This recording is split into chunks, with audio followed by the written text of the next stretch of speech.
안녕하세요. 김어준입니다. 문성근, 김여전 씨의 합성사진을 제작 유포한 국정원 직원이 징역 1년에 집행유예 2년으로 풀려났습니다. 재판부는 국정원이 특정 국민의 이미지 실추를 목표로 여론 조성에 나선 것은 허용될 수 없다면서도 합성사진 기술이 조잡해 실제 부적절한 관계에 있다고 믿기에 부족해 집행유예를 선고한다고 밝혔습니다. 그런가요? 단순히 특정 배우 이미지 실추 그 자체가 목표가 아니지 않습니까? 왜 하고 많은 국민들 중에 두 사람이 선택됐나요?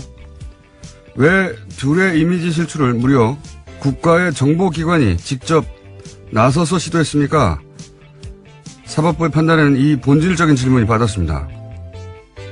두 사람이 선택된 건 두 사람의 정치 성향 때문입니다. 국정원이 국가의 안위가 아니라 특정 보수 세력에 부역하면서 그 반대편의 진보 진영을 위축시키려고 벌인 정치 공작이죠. 국정원이 정치에 개입한 겁니다.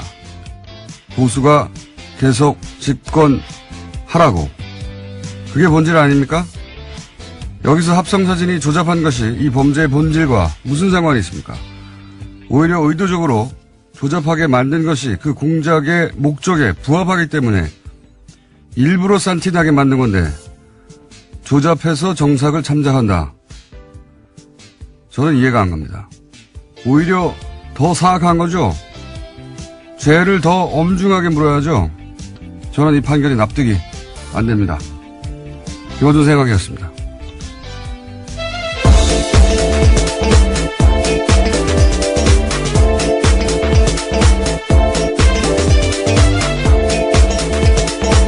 시사인의 김은지입니다. 저는 이 판결이 굉장히 이상한데 왜 이 판결이 이상하다고 하는 언론이 없는지 모르겠어요. 어제 JTBC가 논란이다라는 식으로 보도를 하긴 했었는데요. 논란이 아니라 전 이상합니다. 이상. 예. 이상하지 않습니까? 이게 예를 들어서 군인이 구테타를 하려고 자국민에 총을 쐈어요. 그러면 구테타 시도를 처벌해야 되는 거군요. 그렇잖아요? 그런데 총을 발사했다. 이걸로만 처벌을 한 거예요. 게다가 총이 빗 맞았다. 그러므로 참작한다. 이런 거거든요. 이게 구테타 시도를 처벌해야 되는 걸 사격을 처벌하고 만 거예요. 그러니까 구테타를 눈 감아 준 거죠. 애초에 그 총을 쏜 목적은 구테타인데 총을 쐈다는 것만 얘기하는 거예요. 이 판결도 국정원 정치 개입을 빼버린 겁니다. 그냥 사진을 조작했다. 그래서 국민의 명예를 실추시켰다. 그런데 그 합성이 조잡하니까 정상을 참작한다. 이거 아니에요. 좀 이해가 안 갑니다, 이게. 좀 본질이 빠졌다. 예. 이것은 저희가 이정열 판사가 오늘 또 안 그래도, 연결될 예정이기 때문에 그때 한번 물어보기로 하고요. 자, 오늘 첫 번째 뉴스는 뭡니까? 네, 우병우 전 민정수석이 오늘 새벽에 구속됐습니다. 검찰의 세 번째 영장 청구 끝에 결국 구속영장이 발부가 된 건데요. 직권남용 권리행사 방해 혐의였습니다. 법원이 밝힌 영장 발부 혐의는 다음과 같은데요. 혐의 사실이 소명되고 특별감찰관 사찰 관련 혐의에 관해 증거인멸의 염려가 있다라는 겁니다.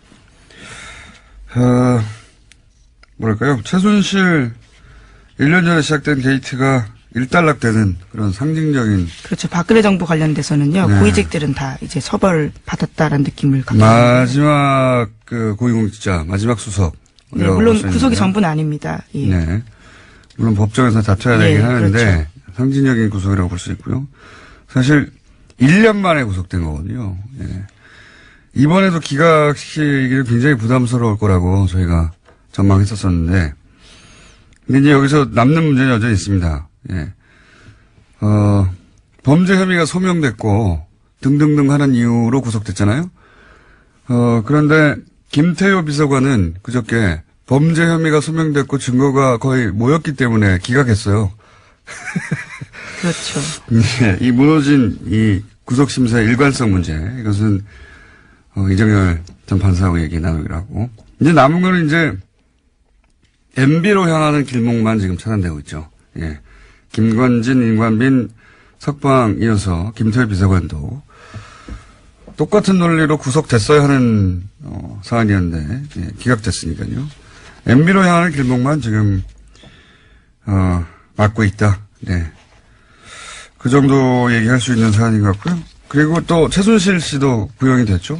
네, 어제 결심 공판이 있었습니다. 검찰과 특검은 최 씨에게 징역 25년과 1,000억 원이 넘는 벌금을 내려달라고 재판부에 요청, 그러니까 구형을 했는데요. 최순실 씨 같은 경우에는 구형 직전까지 턱을 괸 채 옅은 미소를 지어 보였다라고 합니다. 하지만 구형이 되자 검찰을 노려보면서 법정 밖에 나가서는 큰 소리를 지르기도 했었는데요. 아악 소리가 법정에 있던 사람들에게까지 들렸다라고 합니다. 이 야악은 전 국민이 작년 겨울에 많이 외쳤고요. 초기에 이 사태 초기를 되돌아보시면 1년 전쯤에 이런 뉴스가 나중에는 검찰이 부인했지만 초반에는 무슨 뉴스가 있었냐면 최순실 씨 그리고 박근혜 정호성 비서관 사이에 대화 녹취록을 10초만 검찰이 공개해도 촛불이 횃불이 될 거다. 그렇죠. 그런 보도 있었습니다. 충격적이다. 처음 들어왔던 검찰들이 충격을 받았다. 이런 얘기 있었어요. 예. 나중에는 검찰이 아니라고 했는데 아닌 얘기가 왜 나왔겠어요. 예. 그 내용도 공개가 됐는데요. 엊그제 법정에서요. 일부 나왔죠, 일부. 예. 거기 보면은 이제, 대통령이 어떻게 하지? 대통령이 최종 결재권자인데, 대통령이 내일 회의인데 어떡하지? 하고 이제 물어보라고. 예. 대통령 뒤도 아니죠. 대통령 위에 누군가가 대통령을 대신해 그런 사안을 최종 결정한다는 건 이제 상상할 수가 없는 일인데, 그걸 이제 처음 접한 사람들이 검찰이었던 거죠. 예. 그래서 최순실 씨 특유의 화법으로 이렇게 저렇게 그렇게 해라라는 이야기들이 있다고 합니다. 예. 더군다나 대통령 위에 누가 있었는데 그 사람이 자격도 없고, 예. 그리고 본인은 부동산 임대업자라고 주장하는 아주머니였고, 그 아주머니가 사실상 박근혜 전 대통령 뒤에서 결재를 하고 있었다. 충격적이었던 거죠. 예. 그건 전 국민이 그때 외쳤어요. 예. 본인은 현실 상황 파악이 지금 안 되는 것 같아요. 지금 어떤 상황에 처해 있는지 본인이. 네, 그래서 어제요, 검찰과 특검이 구형을 하고 나서 발언 기회를 얻었었는데, 최순실 씨가 이렇게 이야기했습니다. 사회주의보다 더한 나라에 살고 있고, 1,000억 원대 벌금은 재산 몰수보다 더하다. 이렇게 주장했습니다. 본인이 열심히 해서 번 돈이 아니잖아요. 그리고 사회주의에 살아본 적도 없고, 사회주의에 대해서 잘 모르시는 분 같은데, 무슨 일만 이러면 사회주의 아니면 공산주의, 예. 본인 머릿속에는 거기가 지옥인 거죠. 예. 그게 자꾸 들먹이는데, 예. 전혀 재판부에도 어필이 안 되고, 일반 국민에도 어필이 안 되는 내용입니다. 여하간 이렇게 최순실, 우병우, 상징적으로 게이트가 일단락 되어 가고 있다. 예. 그런 두 사건이 어제 연달아 있었고요. 예. 다음 뉴스는요? 네, 중국을 국빈 방문 중인 문재인 대통령과 시진핑 중국 국가주석이 어제 세 번째로 정상회담을 가졌습니다. 한반도에서의 전쟁 용납 불가 등 한반도 평화 안정을 확보하기 위해서 4가지 원칙의 의견을 같이 했는데요. 뿐만 아니라 미세먼지 공동저감, 암 관련 의료협정 등 환경 관련된 여러 가지 것들을 증진시켜 나가겠다라고 합의했습니다.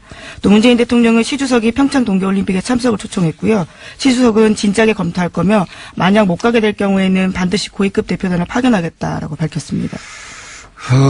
사실은 재작년부터 시작된 중국의 사드 보복, 예. 그게 이제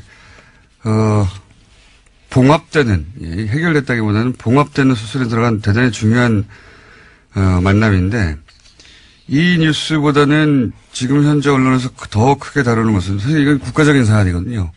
그로 인해서 입었던 기업의 피해나 또 국내의 관광 수지 또는 기타 피해가 엄청난데 이 뉴스는 뒷전이에요. 현재 가장 매체들이 집중적으로 보도하고 있는 것은 거기 가서 기자들이 맞았다. 예. 이게 엄청나게 크게 계속 보도되고 있죠. 예. 네, 폭행 자체가 큰 사건이기도 한데요. 어제 문재인 대통령 일정을 취재하던 한국 사진 기자들이 중국 측 경호원들에게 집단으로 구타당하는 사건이 벌어졌기 때문입니다. 이것대로 중요한 사건이고, 예를 들어서, 한중 정상이 만나서 합의한 사안은 이것과 비교할 수 없이 중요한 사안인데, 비슷한 정도의 크기나 혹은 기자 폭행의 건이 더 크게 혹은 집요하게 보도되는데 제가 보기에 사실 이 중국 공안이 외신 기자를 폭행한 사례는 굉장히 많아요. 뭐 그래도 그러면 안 되긴 하죠. 당연히 안 되는 일인데 많습니다. 가까이는 제가 기억하기로는 재작년인가요? 이제는 재작년에 중국의 인권운동가 푸즈창이라고 있어요. 유명한 이 재판이 이제 왜냐하면 이 사람이 한 2년 가까이 재판 없이 구금되고 있었거든요. 그래서 국제적 관심 대상이 됐는데 우리나라는 관심이 없었어요. 그래서 뭐 거의 기사가 안 난 걸로 기억하는데 그때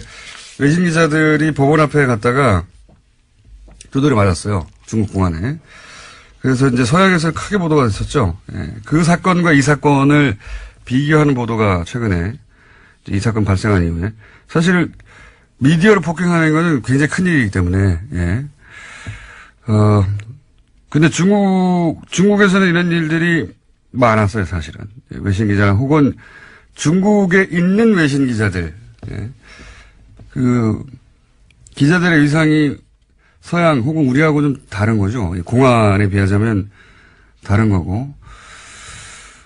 그래서 이 사건에 대해서는 기자들이 항의하는 게 맞고, 그리고 국제적으로 문제를 제기하는 것도 맞고요. 우리도 중국에 가서 이 이전에도 이렇게, 우리 기자들이, 폭행을 당하거나, 뭐, 밀차도 폭행이죠. 예, 또는 뭐, 거칠게, 기자들을 상대하거나 하는 일이 박근혜 대통령 때도 있었어요. 조태. 중국 산치성에 있죠. 그 시안에 진시황릉 있잖아요. 거기 청와대 취재기자들이 갔을 때 막 밀치고 그래서 국내에서는 보도가 그때는 안 됐죠. 그때는 뭐 누군가 막았겠죠. 여하간. 중국, 근데 여기 또 미묘한 점이 있더라고요. 보니까. 뭐냐면 이 케이스가 좀 애매한 게 행사 주관이 중국이 아니라 코트라였던 행사였고, 그리고 그 전시장에서 추천한 사설업체와 의무계약을 한 후에 지휘 책임은 중국 공안 안에 하에 있었다. 이게 이제 중국 쪽에서 얘기하는 거고, 사실관계는 이러한데, 곰곰이 생각해보니까 우리나라에 중국이 왔어요. 근데 중국이 자체적으로 전시장을 빌려서 중국 주체로 행사를 했는데, 거기서 한국 사설 경비업체하고 계약을 한 겁니다.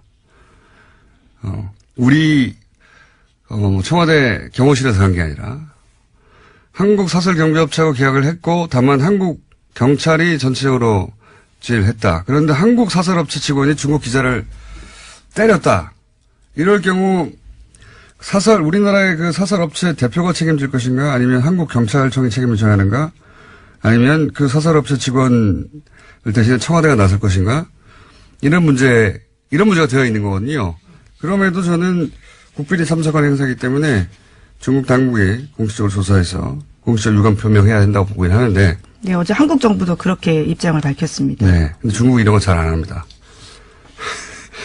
중국은, 그거는 그 사설업체와 그 계약관계 맺은 코트라하고 해결할 문제라고 나올 공산이 상징적인 사건이기 때문에 저는 중국 당국이 나서야 된다고 보긴 하는데 이건 이거고 이거하고 이 중국 정상 합의 혹은 뭐 사드 문제 해결하고는 별개의 문제인데 뉴스를 보면 다 섞여 있어요. 이 얘기하다가 뒤에 보면 다 기사가 많았다. 기사가 결론 부분이 붙어 있는데 이렇게 되면 안 됩니다.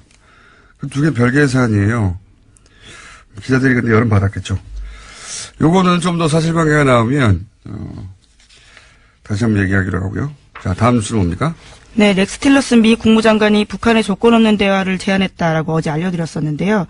그런데 하루 만에 백악관이 지금은 대화할 시점이 아니다라고 선을 그었습니다.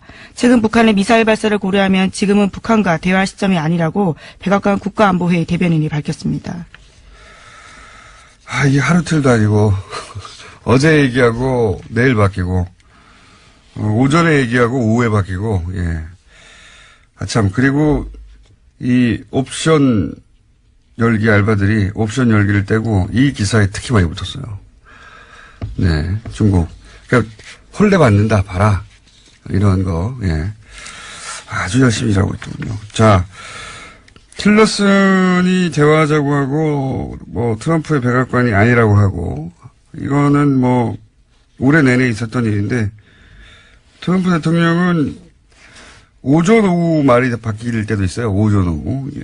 지금 뭐 미국의 일관된 정책, 지향 이런 거는 이제 기대하지 말아야 되는 게 트럼프 대통령의 그때 기분이 뭐냐, 혹은 그 시점에 TV에서 본 게 뭐냐, 자기의 말을 TV가 어떻게 보도하느냐에 따라서 계속 트윗이 바뀌거든요. 뉴욕타임즈가 며칠 전에 트럼프 주변에 한 60명 정도를 그렇죠. 예. 트럼프의 하루를 보도했습니다. 네.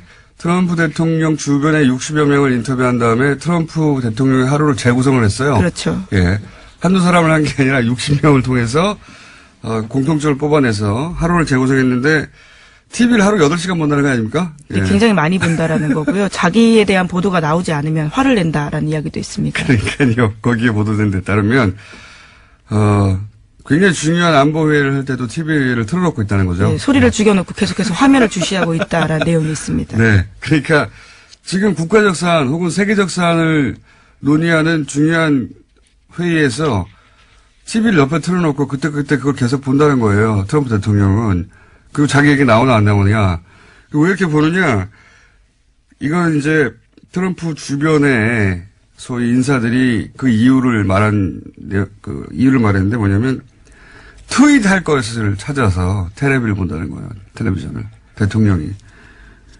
심각한 중독입니다. 중증. 예, 트위터 거리를 찾고 있다라고 하면서요. 엑스칼리버라는 표현까지 썼습니다. 트위터가. 예, 그렇죠. 아동한테 엑스칼리버가 있었다면 트럼프에게는 트위터가 엑스칼리버라고 그걸 막 휘두른다 이거죠. 근데 그걸 트윗을 하려면 거리가 있어야 되잖아요. TV를 계속 본다는 겁니다. 보다가 하루 종일 자기 얘기가 안 나면 화를 내고. 환자예요, 환자, 사실은. 이거 일반인이 이렇게 했다고 쳐봐요. 하루 종일 8시간 텔레비 보면서 그거 보고 트윗만 한다고 생각해봐요. 모든 의사들이 환자라고 그랬을 거예요. 대통령이니까 그렇게 말 못하고 있는데 그냥 자연인으로서 환자입니다. 이 상태면. 이런 분이 지금 대북 정책을 얘기하고 있습니다. 다음 뉴스는요. 네, 국세청이 금융기관에다가 이건희 삼성전자 회장의 차명 계좌에 대해서 추가 과세를 하도록 지시했습니다. 그런데 계속해서 시점이 문제가 되고 있습니다. 국세청이 2008년 이후에 발생한 이득에 대해서만 추가 과세하겠다라고 밝혔다고 JTBC가 어제 보도했는데요. 이건희 회장은 차명 계좌가 적발된 2008년 4월 이후에 4조가 넘는 예금액을 거의 다 찾아갔습니다. 그러니까 현재는 소위 깡통 계좌인데 거기다가 과세를 부과하는 게 말이 되느냐라는 문제 제기가 나오고 있습니다. 삼성이니까 그런 거죠. 삼성이니까. 이거는 저는 국세청이 오늘 또 저희 국세청장이었던 분이 또 나오지 않습니까? 네, 대구지방국세청장요. 네. 청장이었던 분이 나오기 때문에 요 사안은 그때 또 다시 한번 언급하겠지만 삼성이라서 가능하다. 예. 조 단위를 대상으로 4조, 예. 이렇게 조 단위를 대상으로 세금을 매길 수 있었던 기회를 국세청이 스스로 포기하는 것과 마찬가지거든요. 예. 깡통 계좌에 돈 다 빼내고 난 다음 이후부터 지금 한다는 거 아닙니까? 네, 세율 90% 적용하겠다라고 그것도 뒤늦게 하고 있는데요. 의미 없다라는 것이 더불어민주당 등에 대한 주장입니다. 그런데 중국은 정말 우리하고는 인권 수준이나 기사를 바라보는 시각이 정말 달라요. 여기는 문제가 많긴 해요. 예. 근데 뭐 사람을 때린다라는 것 자체가요. 굉장히 뭐 기자건 누구건 간에 때리면 안 되는데 공식 행사 이건 비공식 행사거든요. 더군다나 국빈 방문 중이기 때문에. 예. 자, 이 사안은 앞으로 좀 더 다뤄보고 사실관계 파악해서 하나 정도 더 할 수 있을 것 같습니다. 네, 안철수 국민의당 대표와 유승민 바른정당 대표가 어제 부산에서 만났습니다. 안 대표는 내년 선거를 앞두고 외연 확장을 필요하다라고 했고요. 유 대표는 통합 논의를 오래 끌지 않겠다라고 밝혔습니다. 두 사람은 어제 국민의당 당원으로부터 선물 받은 똑같은 남색 목도리를 목에 둘렀습니다. 목도리, 예. 요 목도리 퍼포먼스 안철수 대표가 좋아하죠. 2012년에, 마지막. 그렇죠. 예. 유세 때. 노란 목도리였죠. 문재인 후보에게 자신이 메고 왔던 목도리를 매주는 퍼포먼스를 했었죠. 예. 이번에는 이제 남색 목도리를 같은 걸 두 사람이 했다는 거 아닙니까? 예. 통합한다는 거죠. 예. 적어도 본인은 확고한 그런 의지를 가지고 있다는 거고. 안철수 대표는 이제 이쪽 상대적으로 진보적인 진영, 그 유권자, 로부터 지지를 받아서 대통령이 될 가능성, 혹은 뭐 호남 베이스로 대통령이 될 가능성은 거의 없다고 스스로 판단한 거죠. 예, 그래서 그 반대편으로 가고 있는 것이고, 이 움직임, 이렇게 탈호남하고, 그리고 진보 진영이 아니라, 보수 진영으로부터 지지를 받겠다. 상대적으로 온건한 보수 진영으로부터 지지를 받겠다는 그런 큰 움직임 속에서 이제 바른정당 손을 잡는 거고, 그리고 또 그쪽에서 당기는 세력도 있는 거죠. 안철수 대표는 제가 아는 한 혼자서 이렇게 못 움직이는 분입니다. 자기 혼자서 국면을 만들어서 돌파하는 일은 본인의 스타일이 아닙니다. 그쪽에서 당기는 사람도 있어요. 예. 원래 12월까지가 통합을 추진하겠다는 목표였는데요. 이제 당내 호남계 반발의 직면에 있어서 늦어도 1월 안에는 통합 여부를 결론 짓겠다라는 걸로 바뀐 상태입니다. 예. 물론 뭐 자유한국당을 가만히 있겠느냐. 왜냐하면 이 움직임은 자유한국당이 와야 되는 걸 전제로 한 움직임이기 때문에. 자, 오늘 여기까지 하겠습니다. 시사인의 김은지였습니다. 감사합니다. 자, 미니가 하나 준비되어 있었군요. 예. 굉장히 재밌는 미니가 하나 준비되어 있습니다. JTBC 보도였죠. 신화는 없다. 이명박 전 대통령 자서전. 이거 이제 회사가, 대량으로, 구입을 했고, 그때 트럭도 여러 대 동원됐다. 그리고 다스의 직원 일부는 이명박 사인을 대신하게 됐다. 이런 게 보도가 됐었지 않습니까? 예. 근데 다스 직원만 동원된 게 아니에요. 예. 저희가 관련해서 재밌는 추가 인터뷰를 준비했습니다. 그때 다스 직원만 동원된 게 아니다. 알바도 동원이 됐다. 예. 자. 전화 한번 연결하겠습니다. 왜냐면 이분의 저희가, 실명을 말씀드릴 수가 없어서. 안녕하세요. 네, 안녕하세요. 간단하게 자기소개 좀 부탁드립니다. 아, 네, 안녕하십니까. 저는, 서울 사는 40대 뉴스공장 애청자입니다. 네, 알겠습니다. 다스를 그때는 모르셨죠? 그때는 뭐. 전혀 몰랐어요. 다스가 아니었지만, 이름이. 대보기공이었지만. 그런데, 네. JTBC는 이제 다스 직원들이 나서서 이런 일을 했다고 했는데, 본인은 근데 그 회사에 일했던 게 아니라 이제 이 알바로 그 일을 하셨다고요? 예. 네. 어떻게 하게 됐습니까? 최근 95년도에 나왔는데, 당시 그러면 대학생이셨나요? 네네. 네네. 어떻게? 친구 소개로 알바는 하게 됐고요. 그 친구는 그 언니의 아는 분의 부탁을 받아서 그 알바 친구들을 있으면 모아달라는 부탁을 받고 하게 됐고, 페이가 괜찮아서, 친구들이나 아는 동생들 모아서 이렇게 몇 번 저는 했었거든요. 그렇군요. 아름아름으로. 페이가 괜찮았다고 했는데. 아름아름으로. 네. 페이가 얼마였나요, 하루에? 그러니까 정확히 기억은 안 나는데, 그러니까 한 번에 15,000원 정도 현금으로 주셨고요. 그러니까 바로 그 당일날 주셨고, 그리고 그 당시에는 시간에 비해서 큰 돈이어서 되게 꿀알바였거든요. 꿀알바. 그래서 저는 그러니까 정확히 기억나는 거는 저는 2번 정도 했는데 너무 오래전 얘기라서 그때 그 소개를 해줬던 친구랑 통화를 했어요. 기억을 하고 있더라고요. 그래서 그 친구는 베스트셀러가 머물러 있는 동안 계속 했었다고. 그러니까 저는, 너는 아마 2번 이상 했을 텐데, 저한테 그러더라고요. 어쨌든 2회 이상 하셨고, 본인은. 친구는 베스트셀러 있는 동안 내내 했고. 계속, 예. 한 번에 그러면은, 그러니까 구체적으로 하는 일은 책을 일반인 척 하면서 구매하는 거죠? 네, 그렇죠. 예. 구체적으로 어떻게 한 겁니까?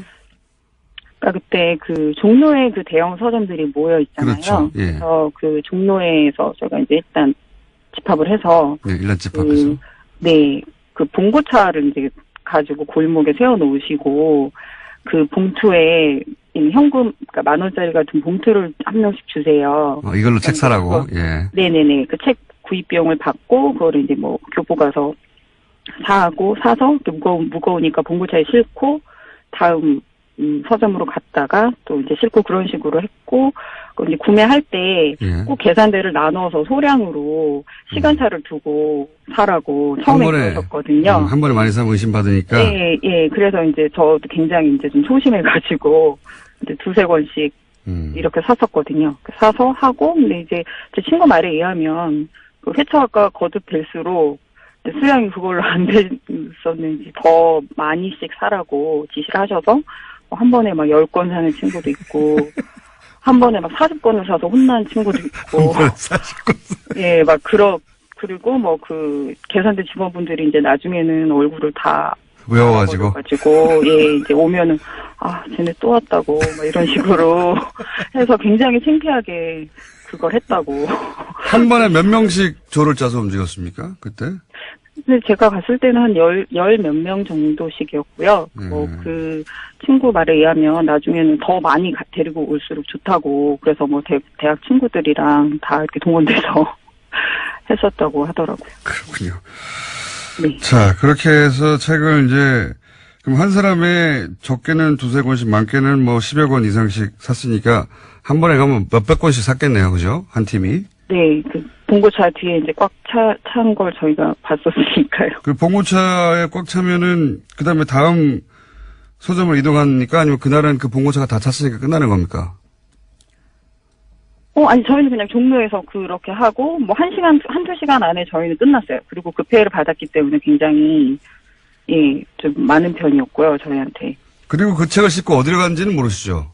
전 전혀 모르죠. 예. 그러면은 그 책이 그렇게 많은데, 네. 그 책은 뭐 어떻게 했을까요? 혹시 아시는 바가 없습니까? 전혀?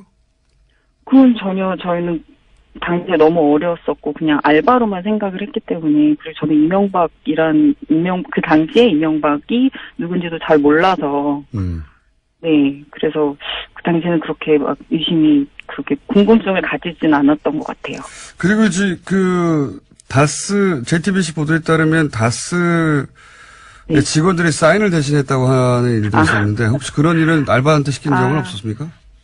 그러니까 그 사인을 저는 안 했고요. 네. 제 친구랑 통화를 하다가 이제 뭐 그 얘기를 하더라고요. 그 알바하고 그분께서 그 친구 중에 글씨 잘 쓰는 친구 있으면 데리고 오라고 그래가지고 이제 그 친구 중에 이제 글씨 잘 쓴다고 하는 근데 그 당시 저희가 글씨 잘 쓰는 게 굉장히 여학생이니까 그 이렇게 또박또박 예쁘게 쓰는 글씨인데 그래서 이렇게 이제 사인을 하라고 하더래요. 책의 앞장에. 그래서 그 사인을 하는데 이제 너무 이제 글씨가 그 이름이 그렇잖아요. 그 네모 3개 같아가지고 애들이 네모에 이렇게 딱 들어가는 것처럼 이렇게 썼대요. 이렇게 사인처럼. 사인을 자연스럽게 쓴 게 아니라 또박또박. 예, 자연스럽지가, 예, 또박또박 써서 이제 애들이 굉장히 막 웃고 그랬었던 기억이 있다고. 예, 사인 알바도 했군요, 다들. 예, 직원도 하고. 그러니까 당시 이 책은 굉장히 다양한 종류의 사인이 존재했겠군요.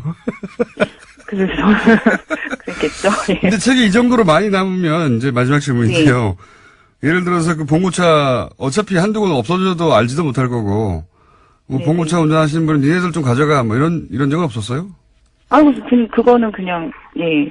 뭐 원하는 대로 갖고 가라고 그러셨던 것 같고 저희 뭐 다 몇 권씩 집에 갖고 와서 예, 냄비 받침으로도 쓰고 예, 그냥 저희 알바했던 친구들 집에는 그 책이 다 있었어요. 예, 저희가 이제 베스트셀러는 못 믿겠다 앞으로 그런 말들도 하고 그랬던 기억이 예, 있습니다. 냄비 받침으로요? 예. 네. 혹시 주변에 이 방송을 들은 그때 알바했던 친구들이 연락 와서 야 이런 일도 있었어. 예, 얘기를 들으시면 다시 한번 연락 주십시오. 오늘 말씀 감사합니다. 네. 네, 알겠습니다. 감사합니다. 그랬다고 합니다. 네. 옵셔널 벤처스 BBK 관계사죠. 옵셔널 벤처스 개인 투자자들의 돈 140억. 예. 이 돈을 개인이 아니라 이명박 대통령 시절 다스가 가져갔죠. 복잡한 사안인데 저희가 여러 번 다뤘습니다. 이 옵셔널을 지난 13년간 미국에서 변호해왔던 미국의 메리리 변호사 연결해서 이 사안을 옵셔널의 입장에서 들어보겠습니다. 안녕하세요, 변호사님. 안녕하세요. 네, 반갑습니다. 네, 오랜만입니다, 변호사님. 네. 우선 이 사건에 언제부터 관여했는지 본인 소개부터 좀 해주십시오. 네, 2004년 그 옵셔널 캐피털, 그 벤처스 코리아의 그 바뀌어진 이름, 네. 그 회사가 민사소송을 미국에서 시작하던 2004년부터 지금까지 이제 13년이 좀 넘었습니다. 네. 그래서 140억도 관련된 그 연방정부 소송의 일부이기 때문에 역시 그 사건도 2005년에 시작이 돼서 네. 비슷한 시기부터 지금까지 13년 정도 해왔습니다. 그러니까 소위 BBK 관련 사건을 맨 처음부터 맡아 하신 거죠, 사실상. 그렇죠. 예. 네. 저희가 이제 국내에선 이야기를 여러 차례 여러 각도에서 해왔는데 13년간 그러니까 다스와 그리고 김경준 씨를 상대로 양쪽을 상대로 싸운 변호사이신 겁니다. 그죠? 네. 그래서 맞아요. 네. 그래서 이제 누구보다 다스가 그동안 어떤 주장을 해왔고 그 과정에서 어떤 일이 있었는지를 잘 아시는 분인데 자, 그동안 다스가 주장했던 바가 뭔지를 일단 간단하게 정리해 주십시오. 네, 지금 가장 이슈가 되는 부분이 140억 문제에 대해서 네. 그게 나올 때마다 다스가 이야기하는 걸 보면 중요한 줄기가 세 가지가 있어요. 네. 첫째는 자기들이 가져가던 2011년 2월 시점에 연방정부가 처음에 해놨던 동결이 풀려 있었기 때문에 네. 자기들이 가져가는 게 합법이었다. 아무 문제가 없었다. 그 네. 얘기고요. 예. 두 번째는 사람들이 왜 그 옵셔널이라는 그 작은 회사한테 갈 돈을 다스가 가져갔냐 이렇게 물어볼 때 자기들도 김경준 씨한테 돈을 청구한 네. 채권자였고 옵셔널도 채권자였는데 네. 두 개의 채권자가 있을 때 자기들이 더 영리하게 잘해서 먼저 가져갔을 뿐이기 때문에 잘못한 게 없다. 네. 이게 두 번째 요점이고 세 번째 스위스에서 이제 돈을 가져갈 때 합의를 해서 그 김경준 씨가 보낸 게 아니고 네. 스위스 검찰이 어떤 명령을 해서 강제 집행을 한 것 같은 그런 임프레션이 있는 말로 이렇게 두리뭉실 표현을 해요. 네. 어쩔 때는 합의였다 그랬다가 어쩔 때는 강제 이체였다 그랬다가 그래서 그런 식의 그 세 가지 그 주장이 제가 볼 때는 굉장히 이게 그 미국 법을 모르면 어려운 부분이라 딱 그렇게 하고 지나가고 이렇게 하는 걸 여러 번 봤어요. 네. 그게 제가 보는 그들의 주장이라고 생각합니다. 네, 맞습니다. 이제 지금 다스 말씀하신 대로 국내에서 다스가 그런 주장을 합니다. 우리가 불법을 한 게 아니다. 그리고 우리가 김경준 씨와 합의해서 김경준 씨가 보낸 게 아니라 스위스 검사가 명령해서 보낸 거다. 우린 받았을 뿐이다 이거죠. 예. 그리고 그렇게 얘기를 해요. 네. 그리고 또 한 가지는 이제 이것도 이제 우리 언론에서 많이 얘기하는데 아니 그거는 개인 투자자들이 피해를 본 돈이기 때문에 그 옵셔널 벤처스의 후신인 옵셔널 캐피탈이 가져갈 돈인데 그걸 왜 다스가 가져갔냐? 이거는 이명박 대통령 시절에 힘을 써가지고 가져간 거 아니냐? 이런 의혹들. 거기에 대해서 다 아니라고 이제 부인하고 있죠, 다스는. 예. 그렇죠. 예, 부인하고 있는데 이게 이제 굉장히 내용이 어려워서 다스가 부인을 하면 다스 말이 틀렸다고 말할 전문가가 국내에 없어요. 그죠? 그래요. 맞아요. 예, 그래서 변호사님을 저희가. 그게 제가 본 견해고, 예. 그래서 제가 가능하면 의뢰인 통해서 의뢰인들이 뭐 말하는 건 괜찮지만 제가 안 나서려고 애를 썼는데, 네. 그 세 가지 주장에 대해서는 설명을 해줘도 이해가 잘 안 되고, 해명이 안 되더라고요. 그래서 이제 응하게 됐는데, 네. 설명을 해드릴까요? 하나씩 왜 틀렸는지? 예, 그래서 인터뷰를 저희가 하는 거기 때문에 설명을, 자, 일반인들이 좀 알기 쉽게, 예, 너무 법률적으로 하지 마시고, 예. 최선을 다해서. 네. 그럴게요. 첫 번째, 그 계좌에서 돈을 가져가던 시점에 동결이 풀려 있었다. 네. 그 주장에 대해서 말씀을 드릴게요. 그게 이해하기가 굉장히 어려운 부분인데, 네. 미국에서는 그걸 처음에 프리즈라고 얘기를 했어요. 동결. 네. 동결로 시작됐었어요. 그게 실제로 미국 연방검찰이 동결을 했었어요. 네. 그런데 이제 제가 가장 쉽게 설명을 하려면, 네. 동결이라는 거는 열쇠로 딱 잠가서 자물쇠로 잠근 거라고 생각을 하시면 돼요. 네네. 아무도 그러니까 그게 가져가고 싶어도 못 갖고 가게 누구도 못 가져가게 자물쇠로 잠가 놓은 건데 연방 검찰이 패소를 했어요. 김경준 씨한테 몇 번. 패소했다 다시 또 올라갔다 패소하고 그 과정에서 실제로 그때 그 freeze라는 거는 풀려있던 시점이 맞아요. 네. 자물쇠는 풀려 있었어요. 네.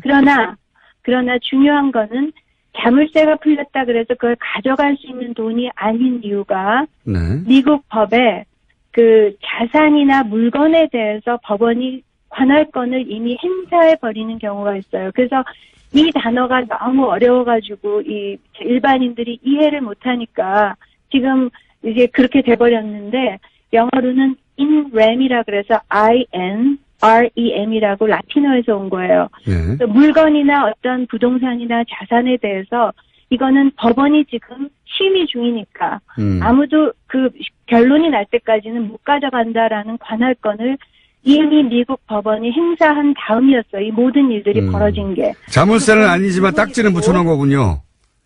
그렇죠. 그러니까 못 가져가는 딱지가 빨간 딱지 붙여 있고 눈에 보이건 안 보이건 그 법원에 등장한 당사자들과 모든 변호사들은 알고 있는 사안이죠.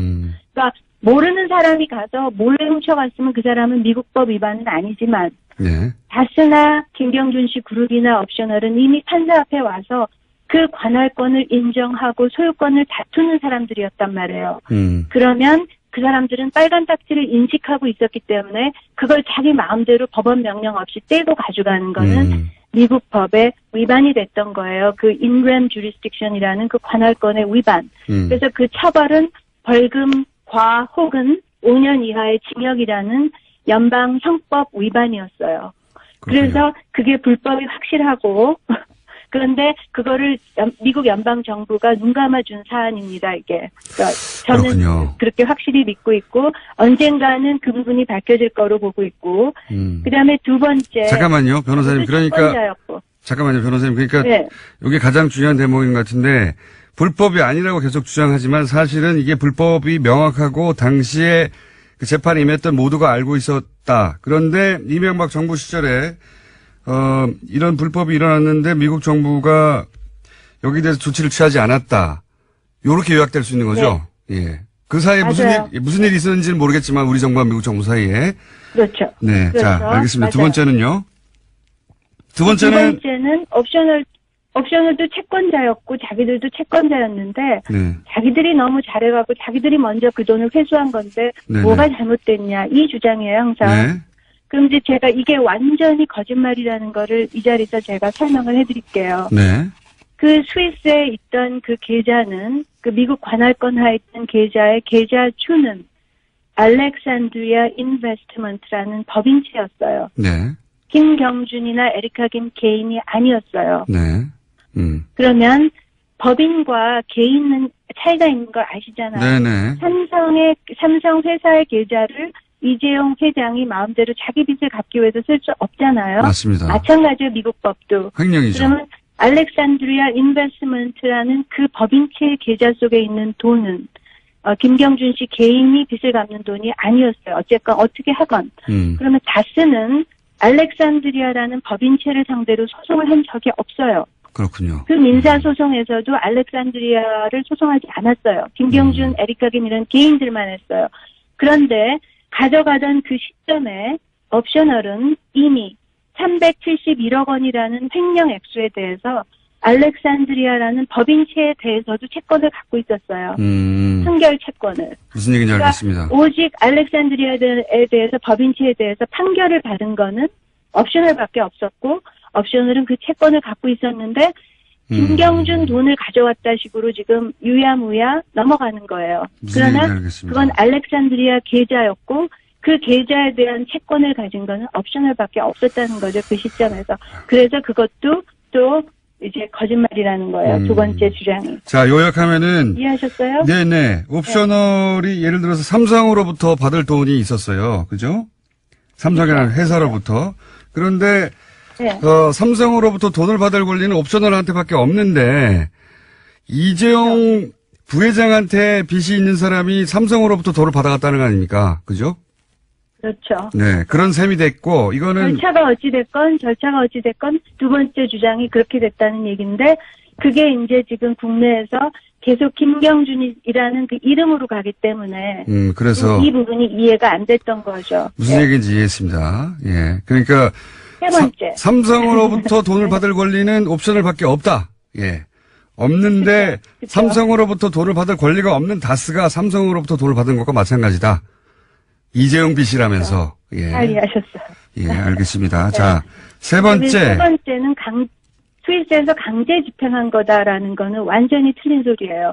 왜 틀린 소리냐라는 거를 말씀드리면 스위스 연방 검찰이 처음에 프리즈를 했던 거를 김경준 씨와 에리카 김 씨가 가서 거기서 소송을 벌려가지고 승소를 해서 그 프리즈를 풀었었어요. 네. 실제로.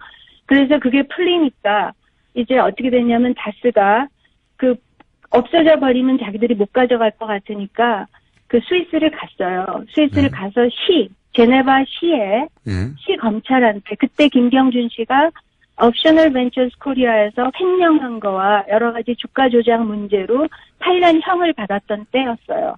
그러니까 다스에 대한 형사 문제가 아니고 네. 옵셔널 때문에 이미 체포돼서 기소돼서 감옥에 있을 때였어요.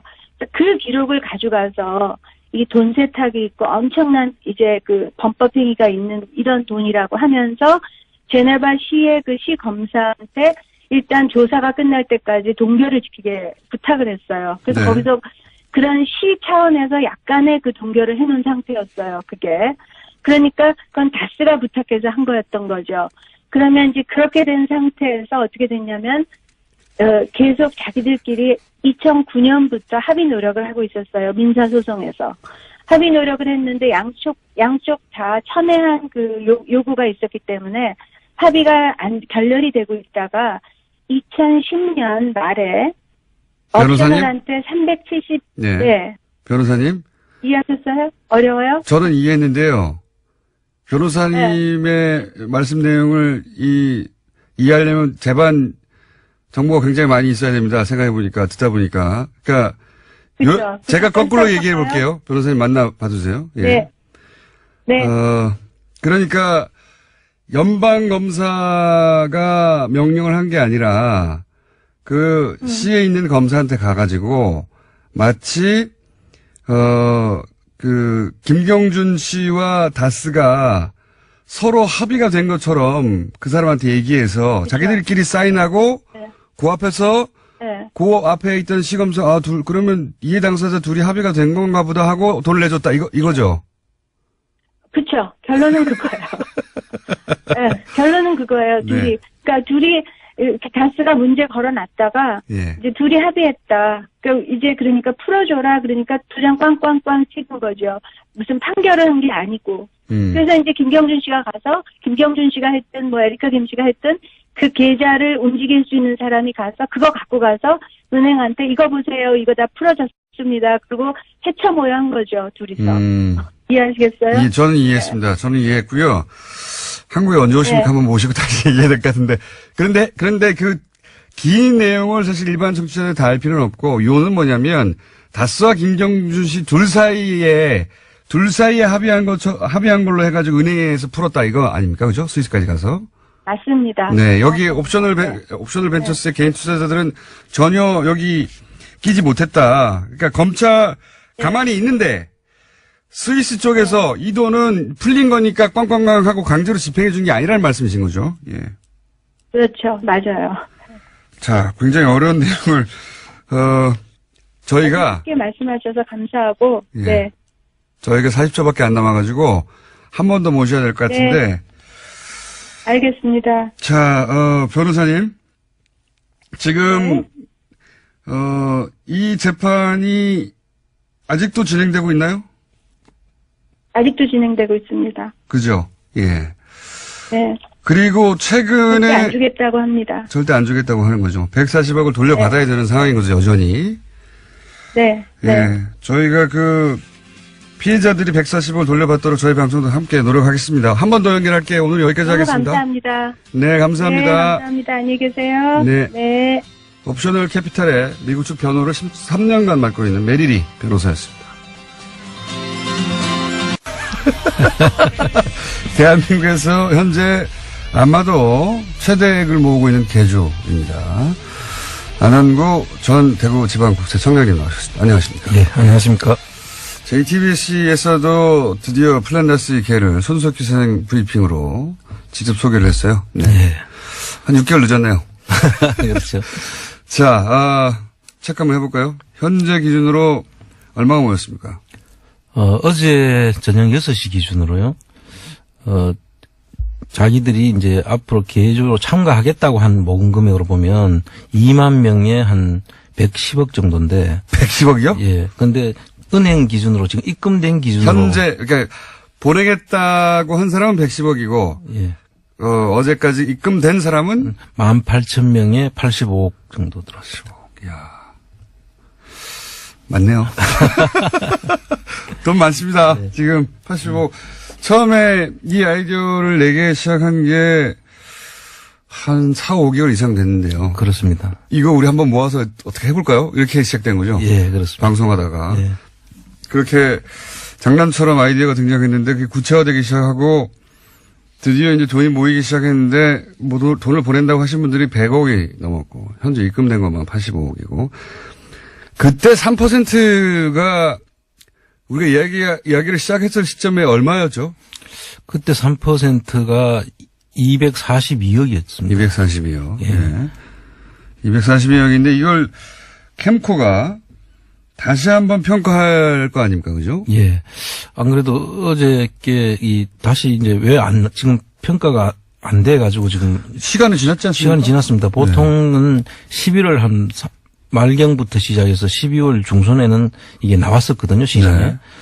그런데 계속 안 나오고 있어서 어제 확인을 해봤습니다. 곤란하겠죠. 예. 그쪽도. 그랬더니 국회 국정감사에서도 이 평가 금액에 대해서도 말이 많았고. 그렇죠. 그래서 이분들이 상당히 지금 긴장을 하고 있는 것 같아요. 그때 국회에서 무슨 얘기가 나왔었냐면 이거 못 사게 너무 높게 평가한 거 아니냐. 예. 그런 얘기가 있었고 처음에 상속세를 낼 때 한 416억 가치로 물납이 된 것인데 나오면서만 850억이 됐다가 최근에 평가를 해서 1,450억이 됐거든요. 좀 그렇죠. 20%에 대해서. 20%에 대해서. 예. 그런데 이제 3%는 이제 지금 현재 상태로는 242억 정도 작년 기준으로 됐는데 그거 이제 최대치 떨어지면 145억으로 정도 될 거다 해서 저희들이 지금 145억 정도를 목표로 계금을 모으고 있는 거지 않습니까? 그러니까 지금 의사를 밝힌 분 기준으로 하자면 거의 80% 가까이 찼습니다. 예, 지금 거의 다 육박했습니다. 예. 근데 지금 그 캠코에서 자기들이 평가하는 그 기준으로 보면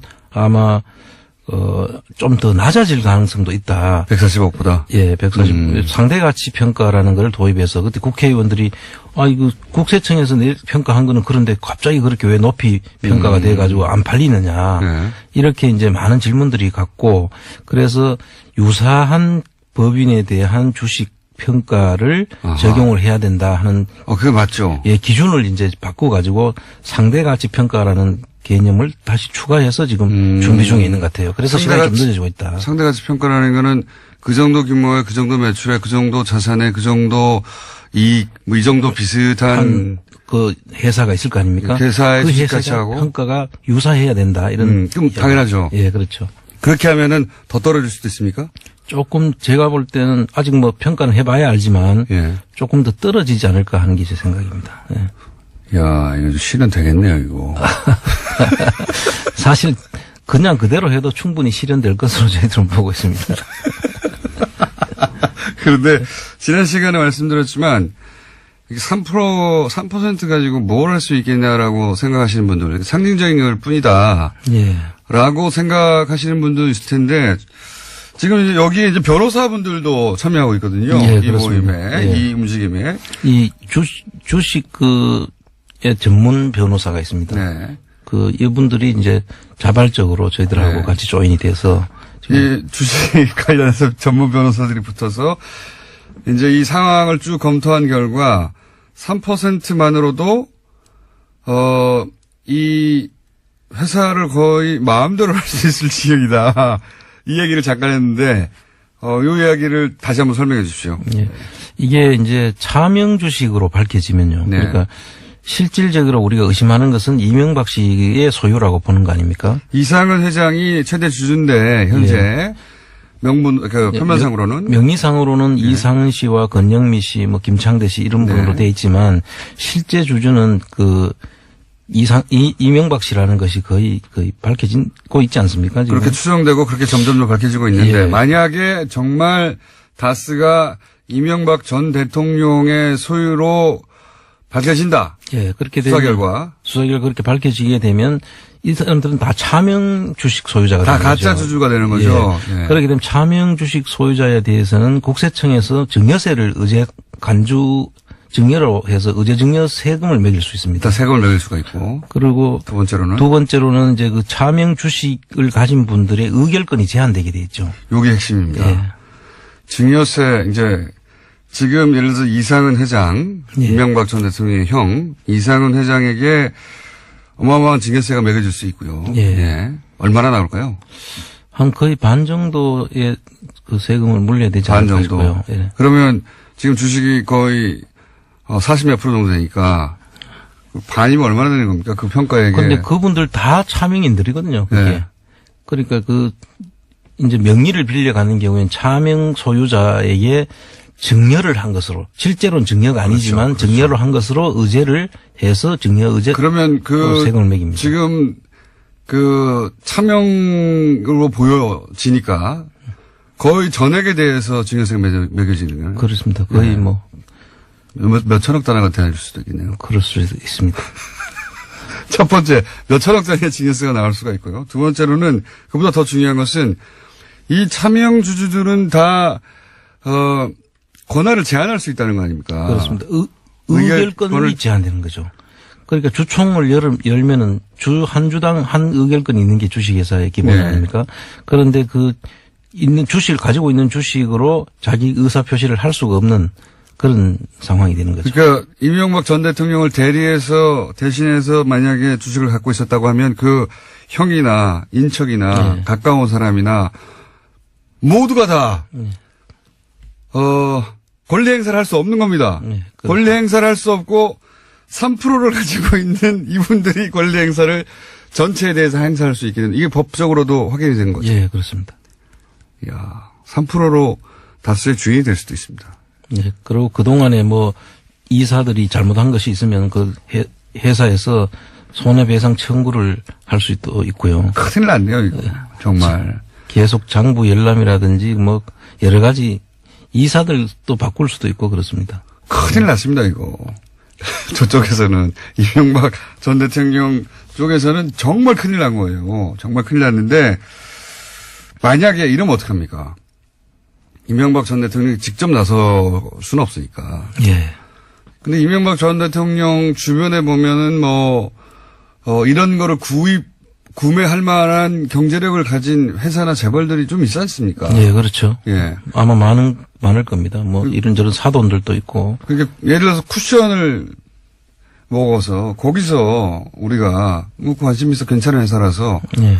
이렇게 그 주식 우리가 살게 이렇게 나설 수도 있지 않을까요? 예, 저희들이 살려고 하는 금액 이상으로 써가지고 이제 그렇죠. 그분들이 살 수도 있겠죠. 그러니까요. 그래 되면 사는 분들에 대해서 그 자금 출처라든지 어떤 경위에서 그걸 샀는지에 대해서 우리 국민들이 다시 또 분노가 그쪽으로 향하겠죠. 그 회사에 대해서. 예, 그렇습니다. 이거 만만치 않게 포위됐습니다. 이명박 전 대통령. 다스 실소유주가 이명박 전 대통령인지 아닌지 법적으로는 확정할 수 없는데 실소유주가 누구든 아주 지금 곤란한 지경에 처했습니다. 또 만약에 그렇게 해서 우리를 사는 것을 못 사게 하려 그러면은 저희들은 3%를 사면 되는데 그분들이 못 사게 하기 위해서는 6% 이상을 사야 돼요. 예. 왜냐하면 3%, 13%가 지금 나올 거거든요. 네네. 그러면 자기들이 3%만 사가지고는 저희 나머지 3%를 우리가 사면 되니까. 예. 그래서 이런 부분들이 이제 서로 지금 아마 고려돼야 되니까. 골치 아프겠어요.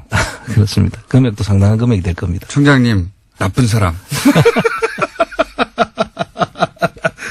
정말 괴롭겠습니다. 네. 이게 처음 아이디어 냈을 때만 하더라도 가능하겠나 싶었는데 거의 다 왔어요. 거의 다 왔습니다. 사실 이게 저희들 개인이 하는 게 아니라 많은 국민들이 여기에 다 참여해서 지금 움직이고 있기 때문에 많은 아이디어들도 주시고 사실 뭐 저 혼자서 할 수 있는 일이 아니지 않습니까? 특히 요소 공장에서 지금 계속 이 반복되니까 아마 국민들이 전부 여기에 대해서 지금 엄청난 열기가 지금 있는 것 같습니다. 더군다나 이 금액은 해외에서 참여하겠다고 하는 분들은 빠진 상태예요. 예, 지금 아직 해외에서는 우리가 페이팔을 완비를 못 해가지고 예. 준비를 하고 있는데 그분들이 지금 계속 빨리 독촉들이 오고 있습니다. 빨리 좀 해달라고. 돈 좀 내자고. 예, 참여. 한다스 하자고 나도. 꼭 좀 참여하게 해달라고. 한다스 하자고. 예. 왜냐하면 이게 단순히 이제 그 경제적 목적이나 이익 때문에 하는 게 아니라 이분들은 예. 뭐라도 하고 싶은데 예. 뭐라도 하고 또 이렇게 이제 그 정권 혹은 권력들이 분명히 몰래 치부하고 혹은 법을 피해간 것 같은데 쳐다만 보고 있다가 본인이 직접 참여해서 예. 그 응징의 일부 1월이 될 수 있겠다 싶은 거거든요. 그렇습니다. 네. 그러면서 이제 이 형식은 돈을 플란 다스의 개가 차용하는 겁니다. 빌리는 겁니다. 그렇습니다. 형식은. 그러니까 차용증을 받습니다. 그죠? 그렇습니다. 그래서 그 차용증을 이제 그 몇 분이 전화를 와가지고 좀 전화가 온 분이 있어요. 직접. 네. 그래서 차용증을 좀 잘 만들어 달라고 하더라고요. 그래서 아니 저희들 차용증 안 그래도 드리려고 하고 있습니다. 그랬더니 차용증을 좀 잘 만들어 달래요. 잘. 예. 그래서 왜 그러시냐 그랬더니 이게 우리 아이들한테 나중에 몇십 년 지나서 애들이 컸을 때 내가 이거 인증했을 기록으로 아이들에게 물려주고 싶어서 그런다. 아빠가 예. MB를 괴롭혔어. 그러면서. 역사적인 어떤 일에 직접 너희들 이름으로 이게 그때 참여됐었어. 이해갑니다. 예, 촛불 시즌 2로 이해를 하는 것 같아요. 제가 아이디어가 하나 있습니다. 제가 처음에 그 98년에 딴지일보라는 걸 만들 때 말이죠. 예. 혼자 만들었는데 제가 이제 그룹이라고 주장하면서 예. 온라인상에서 기자를 모았는데 그 온라인상으로 기자를 모을 때 임명장을 줬어요. 네. 저 혼자. 제가 민족 정론이라고 지상 100층, 지하 99층짜리 빌딩에 서 발행하는 온라인 신문이라고 하면서 메일로 이제 임명장을 줬거든요. 그때 대통령 임명장을 그대로 베껴가지고 봉황 그려 넣어가지고 네.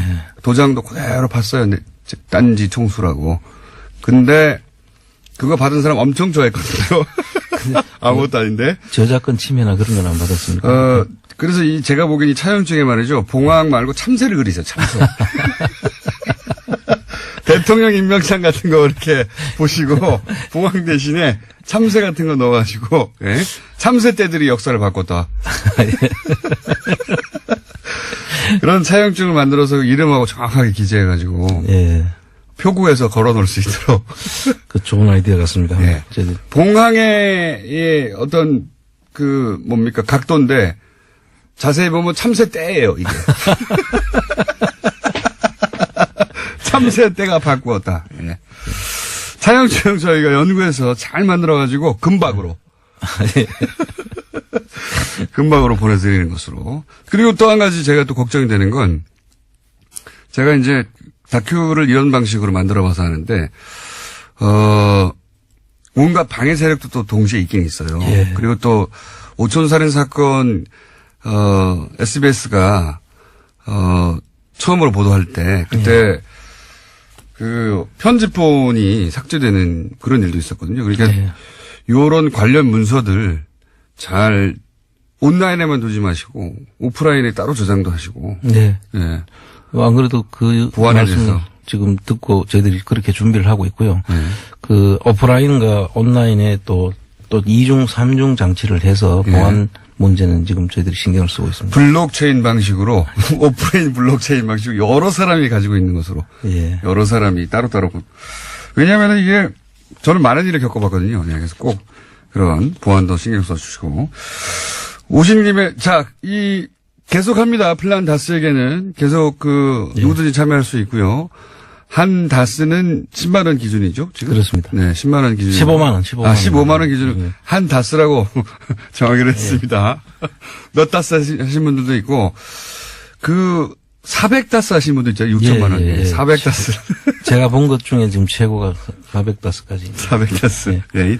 여기서 다스는 한 계좌를 그렇게, 여기서는 부르고 있습니다. 400다스 하신 분도 있고, 한 다스는 15만 원입니다.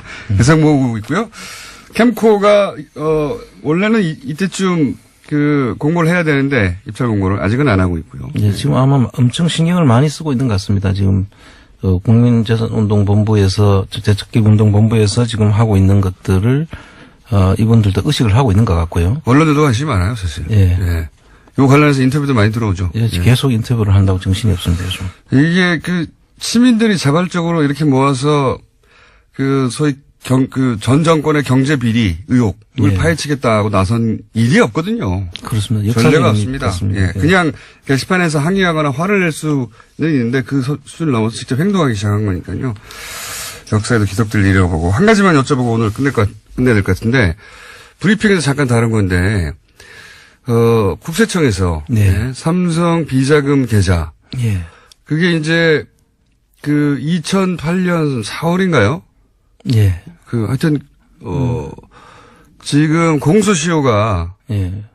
공소시효가 10년이죠.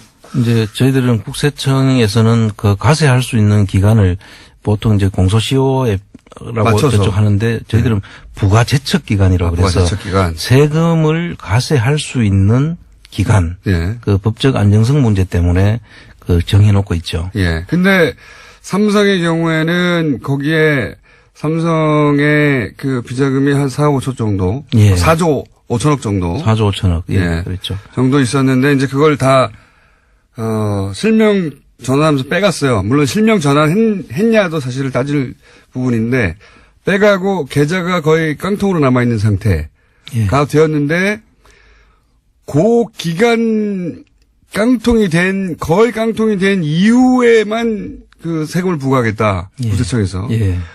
여당에서는 무슨 소리냐. 그 돈은 그 이전부터 쭉 있어왔던 돈이기 때문에 그리고 그것이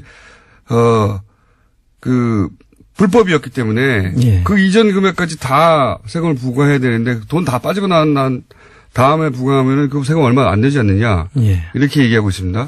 청장님이 보시기에 어떻습니까? 전문가 보고. 이제 부가제척 기간에 대한 해석의 문제가 될 수가 있습니다. 일단 부가제척 기간이라고 하는 것은 가세를 할 수 있는 그러니까 공권력으로서 세금을 매길 수 있는 네. 기간이라는 거거든요. 그런데 그게 똑같은 일이 반복해서 쭉 이어지다가 그때 이제 문제가 가세할 수 있는 기간에 해당되는 부분이 남아 있는 거 아니겠습니까? 그렇죠, 그렇죠. 그럼 연결돼 있는 부분들도 네. 가세되는 것이 맞다 저는 생각을 하는데 그 부분에 대한 법률 검토는 조금 더 다투어 보긴 해야 될 부분은 있긴 있습니다. 그러니까 이게 4조 5천억 전체를 세금 부과의 대상으로 삼을 수도 있는데 예. 그게 아니라 그걸 다 빼간 이후에 1,000억 정도 남았을 때만 그 뒷부분만 과세하겠다는 게 지금 문제가 되고 있는 거거든요. 그렇죠. 물리적으로 그 시간까지 가세할 수 있다는 거거든요. 예. 그런데 가세라는 게 이제 그 앞에서 쭉 이루어진 것의 결과물이 되는 거지 않습니까? 그렇죠. 그 돈이. 그럼 그 마지막에 있었던 부분들까지 같이 쭉 이어진 내용들인데 네. 그걸 딱 잘라가지고 네. 앞에 건 안 하고 뒤에 건 하는 것은 부가제척 기간의 그 의미를 조금 잘못 이해한 거 아닌가. 법의 정신이 안 맞는 거 아닙니까? 예, 그렇습니다. 예. 그 형사사건 같은 경우에도 강도를 10건을 했는데 예. 그 사람이 어떤 기준으로 보면 예. 한 건이 공소시효에 해당이 되고 예. 나머지 9건은 지나갔어요. 예. 그러면 그 한 건만 가지고 그분을 처벌하지 않지 않습니까? 그 9건은 없었던 척 하지 않는 거 아닙니까? 그렇죠. 예. 이미 잡혔으니 연결된 사건이라 이거예요. 네. 그 사건들이 쭉 연결된 범죄였는데 따로따로 떨어진 범죄가 아니라 예. 그러면 하나의 범죄로 봐야 되지 않습니까? 그렇습니다. 그런 이야기입니다. 근데 이제 이게 만약에 제가 그랬다. 예. 삼성이 아니고 제가 그랬으면 어떻게 됐을까요? 다 가서 하려고 했겠죠. 네. 그러니까 삼성을 의식하는 거라고 보여집니다. 네. 알겠습니다. 이 이야기는 또 한번 다루겠습니다. 자, 플란다스 이게 아직도 열려 있습니다. 2만 명이 110억. 예, 해외에서는 페이팔이 언제 준비된다고요? 페이팔 계속 지금 저희들이 하는 게 아니라 저쪽 페이팔을 여는 쪽하고 예. 계속 협의가 지금 진행 중에 있습니다. 그리고 지금 시간적 여유가 좀 있습니다. 그 시간적으로는 지금 1월 한 20일 넘어야지 평가가 끝나고 공고가 될 것 같으니까요. 한 2월 달이나 돼야 이게 살 수 있으니까 시간은 지금 좀 많다. 아직 걱정하지 마십시오. 문은 안 닫힙니다. 네. 해외에서 참여하실 분 기회도 곧 열릴 것이고. 그리고 다만 이제 목표한 금액, 1차 목표한 금액은 거의 다 차간다. 네. 네. 그렇습니다. 목표한 금액 이상은 안 받을 생각입니다. 예, 저희들은 그 이상은 필요도 없고. 약간 바쁠 수 있습니다. 그러면 참여하고 그렇습니다. 예. 마음이. 예. 자, 참새 그려진 차용증도 받으실 수 있을 것으로 예상됩니다. 오늘은 여기까지 하겠습니다. 지금까지 현재 기준 국내 최대 개조 안홍구 전 청장님이었습니다. 감사합니다. 네, 감사합니다.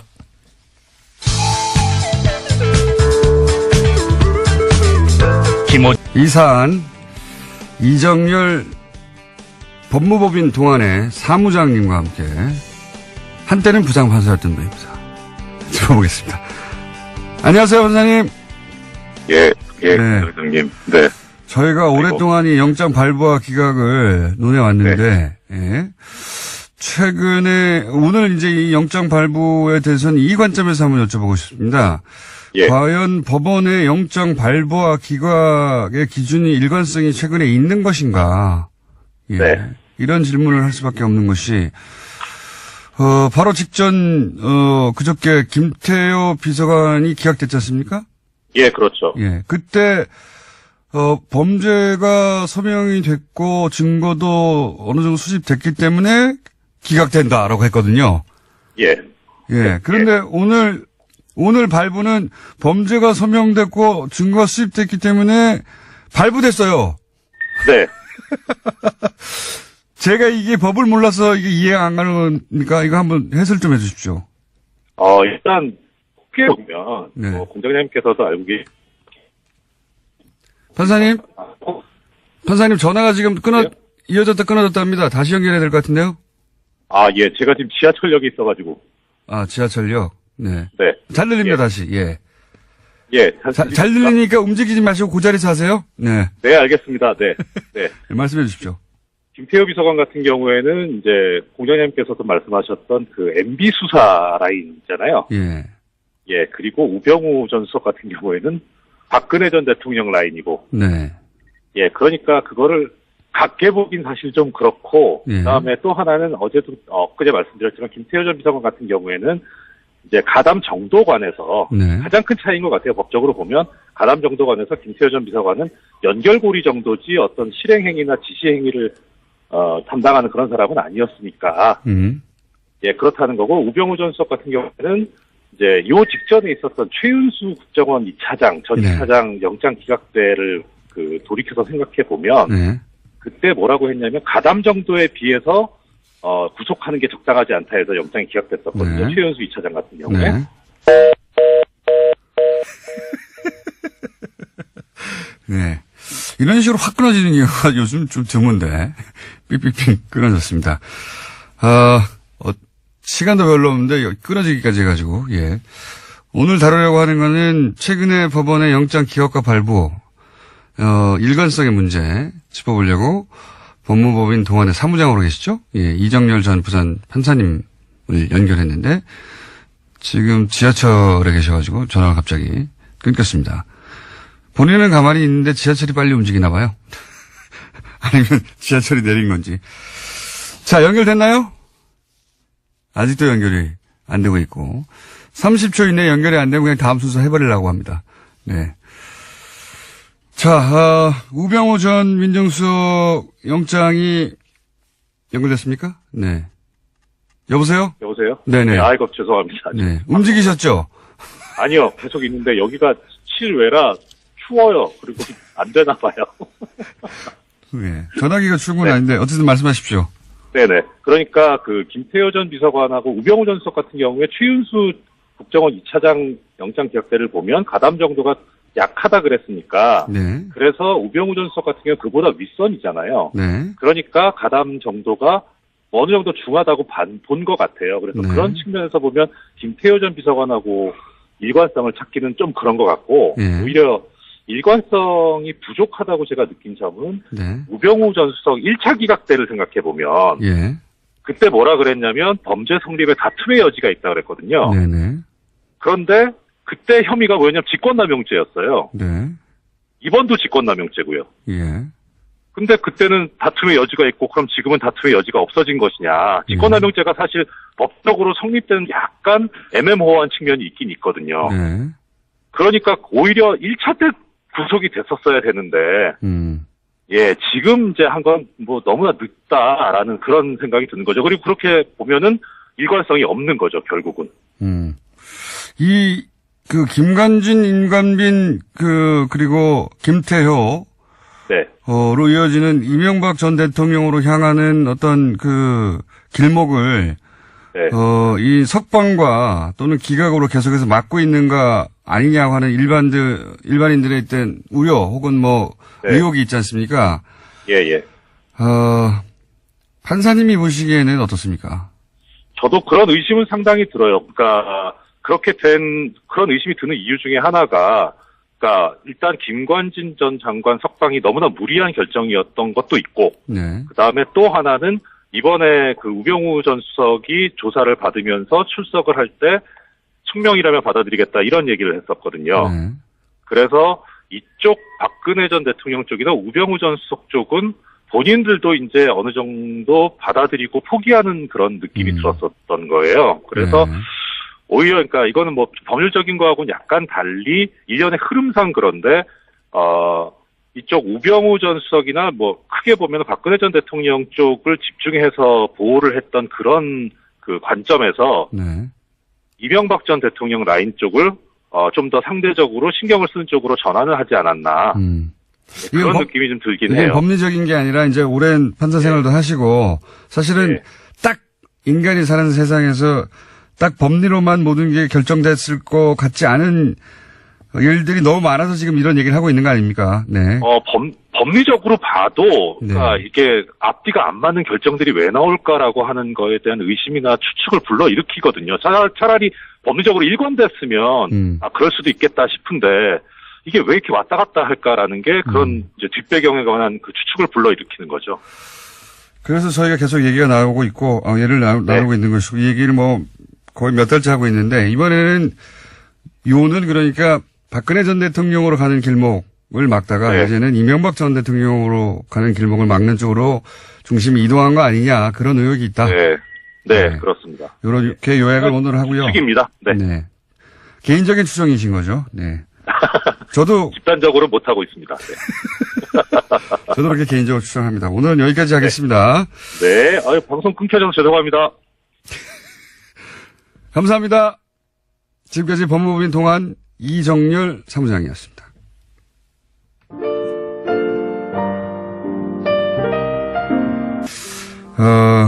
제가 전화번호 소개하는 건 잘 안 하는데 1871 번호 쓰시는 분이 오래된 옷을 정리하다가 이거 보고 기절하는 줄 알았어요 하면서 옷에 붙은 태그 사진을 찍어서 보내셨는데 이런 브랜드가 있었군요. MB 라인이 있었습니다. 정말로 MB 라인이 있었네요. MB 라인이라고 하는 국내인지 어딘지 모르겠지만 브랜드 태그가 찍힌 사진을 보내주셨습니다. 자, 그리고 미투 캠페인을 제안하신 분이 있습니다. 이명박 전 대통령 관련 책을 사는데 동원된 사람들 다 나와주세요. 네. 왜냐면은 시장시대에도 책을 냈거든요. 네. 시장시대에도 책을 냈고, 지금은 95년도, 책 얘기를 하고 있는데, 예. 그 이후로도 책을 몇 번 냈기 때문에, 그때는 안 했겠나. 저희가 찾아보겠습니다. 이런 거 찾는 데는 뉴스 공장이 아주, 네, 뛰어납니다. 찾아보겠고, 혹시 저희한테, 나도 그때 그 책, 예, 사는 알바로 뛰었다. 혹은 사인 알바 내가 했다 하시는 분 있으면, 저희한테, 카톡이나, 문자나 게시판에 혹은 TBS 홈페이지 게시판 또 있습니다. 남겨주시면 저희가 크로스체크 하겠습니다. 자, 마지막으로 안홍구 청장님이 나가시면서 하신 말씀이 뭐냐면 한다스하고 이 국민재산 되찾기 운동본부 후원은 별개다. 네. 거기 일하시는 분들이 이 다스는, 다스 주식 사는데 한 다스가 두 다스 들어가는 거고요. 거기 일하시는 분들도 비용이 필요한데 회비가 안 들어와가지고 돈은 100억대가 쌓여있는데 거지예요, 여기가. 자, 15만원 내실 때 16만원 내주시면 만원은 회비로 쓸 수 있도록 부탁드립니다. 여기까지 하겠습니다. 표준 황교익 선생님 나오셨습니다. 안녕하십니까. 안녕하세요. 마칼라미스터 황교익입니다. 본인이 스스로 마칼라미스트라고. 표준보다는 나아요. 하다가 마칼라미스트를 다시. 아니, 효준이 어떠세요? 혹시 주변에서 효준이라고 부르지 않습니까, 이제? 아, 그런 거 없어요. 그냥. 효도루. 지난주에 나온 거 효도루 괜찮죠? 효도루. 괜찮을 것 같기도 해요. 조금 좀 힘 있어 보이고 효준보다는 좀 나아요. 맛자르트는 괜찮았잖아요. 맛자르트. 맛자르트도 괜찮아요. 예. 느낌이 있어요. 맛자르트. 그럼 오늘은 제가 맛자르트를 해드릴게요. 맛자르트. 자, 이번에 책도 내셨다고 하는데 웬 책을 내셨어요? 아, 그 전에 이미 나왔던 그 책인데 그 서울 음식에 대해서 썼던 그러니까 작가가 둘이 저하고 이렇게 둘이서 같이 하나의 주제를 가지고 써나가는 방식으로 했던 건데 이번에 그냥 제 것만 따로 묶었어요. 책이 잘 안 팔려가지고. 본인만 잘 나가려고. 아니, 맛집 소개네요. 맛집은 안 나옵니다. 그러니까 서울 음식에 대한 이야기예요. 서울 사람들의 삶을 음식을 통해서 들여다보기. 예를 들어 신림동 순대라고 하면 신림동 순대에 제일 맛있는 집이 나오는 게 아니라 신림동 순대의 어떤 기원이라든가 역사라든가 왜 신림동 사람들은 그렇게 순대를 많이 먹게 되었는가. 어디에서 아는 척하는. 네, 맞습니다. 아는 척 하기에 좀. 그런데 우리는 보통 먹어본 음식은 잘 알고 있다라고 생각하거든요. 그래서 안 팔려요. 크게 필요 없는 책이네요. 인터넷에 블로그로 올라오면은 읽어볼 만한데. 영화관. 좀 달라요, 결이. 그래도 지금 1년 동안 취재해가지고, 그게 힘들게 쓴 책을 가지고. 성북동 칼국수. 성북동 회화동 칼국수는 왜 중요한가? 거기 문화는 무엇인가? 성북동 칼국수 이런 데 가면 간판이 아주 작다는 것을 볼 수가 있어요. 왜 오래됐어요? 간판이 작을까? 이런 것들. 간판이 왜 작습니까? 성북동 칼국수가 크게 번져 나가는 게, 박정희 정부 때의 그 홍분식 장려 정책의 일환으로 만들어지는 어떤 일이거든요. 그래서, 그 경상도 권력이죠. 그때 당시에 경상도 사람들이 다 권력을 잡고 있었기 때문에, 그래서 경상도식 칼국수가 그 일대에 번져요. 칼국수만 있는 게 아니라 우문어 숙회가 있고, 육전이 있고 이러죠. 경상도식, 어떤 제사 음식 같은 이런 모양도 이렇게 같이 깔리. 성북동 일대 많습니다. 그거 하는데. 그래서 그 경상도 정치인들이 거길 많이 가요. 지금도 그래요. 국회의원들, 이런 사람들이 이렇게 가요. 칼국수 가격도 비싸요. 이는 비싸게 파나, 이러거든요. 근데 왜 간판이 작아요? 그거 간판이 작은 건 무슨 상관입니까? 권력은 많은 사람들의 눈에 띄고 나누는 것이 아닌 시절. 자기들끼리만 아는 집으로 남기려고 했었다. 맞아요. 그래서 일반인들을 향해서 간판을 크게 만들 필요가 없었다. 그렇죠. 라고 해석하시는 거죠. 제가 하는 일은 해석이거든요. 그냥 성북구청의 간판 규제가 너무 엄격하게 해서 그랬던 거 아닙니까? 그래서, 그 음식점에 들어가면서 이제 여러 가지 읽어낼 수 있는 것들, 그 시대를 읽기 위해서 쓴 책입니다. 책 얘기는 그만하고요. 그렇죠. 안 팔릴 책입니다. 자. 오늘 주제가, 중국 방문 중에, 트럼프 대통령 왔을 때 먹었던 음식 얘기도 아니요. 오늘은 그러니까 문재인 대통령이 베이징 가서 먹은 음식 이야기. 베이징에서 아침을 드시는데 그게 서민 식당에 가서 꽈배기 유타오하고 두장이라고 해서 일종의 콩물이죠. 콩물, 두유. 우리는 두유라고 이렇게 부르는데 그 콩물에 이렇게 먹는 것이 중국의 대표적인 아침 식사예요? 그렇죠. 아침에 이렇게 먹는 음식입니다. 빵과 우유. 그 우리나라 중국집에서는 이런 것을 안 파니까 그렇죠. 이게 중국 음식인가 뭐 이러고 이제 의아해하는데 예전에 연희동에서 그게 그 화교들이 하는 식당에서 아침에 이걸 좀 팔기도 했거든요. 서양의 토스트 우유하고 마찬가지인 거네요. 그렇습니다. 네. 그리고 저는 이 음식에 대해서 아주 어릴 때 추억을 가지고 있어요. 이 마산역 앞에서 팔았거든요. 제 작은 형이 신문 배달한다고 네. 그걸 갑자기 뭐 나서가지고 그 심심하니까 그 새벽에 나가기 얼마나 심심해요. 그래서 제 어린 이 동생을 끌고 나가서 같이 가자 그래가지고 꼬신 게 이거였거든요. 이거 먹으러 가자고. 이거 먹자고. 마산역 앞에 새벽에 이제 신문이 이렇게 놓이면 그 주변에 이렇게 리어카로 이렇게 끌고 와서 이걸 팔았어요. 그래서 제가 초등학교 3학년 뭐 이쯤에 이거 처음 먹었던 기억이 있습니다. 지금도 마산 어시장에 가면 이렇게 파는 데가 있어요. 그리고 부산역 앞에 가도 이렇게 두장과 유타오를 파는 이렇게 횡상도 있고요. 가게에서 팔기도 하고요. 맛이 어떤 우리나라 콩국물 맛입니까? 네, 콩국물 맛이에요. 똑같아요. 이 중국의 그 콩도 우리가 그 백태라고 부르는 메주콩. 그거거든요. 그걸, 갈아서 비지 빼고 그 콩물만 끓이는 거죠. 약간 비릿한데. 이거 비릿한 맛을 조금 즐기는 게 그게 이제 진짜 미식가라고 할 수가 있겠죠. 둔한 거 아닙니까? 아니. 여기다가 이제 그 기호에 따라서 뭐 설탕을 타기도 하고요. 재밌는 문자 하나 왔습니다. 대동효지도. 이 책 제목을 대동효지도로 했었어야 해요. 대동효지도. 수준 좀 올립시다. 대동효지도.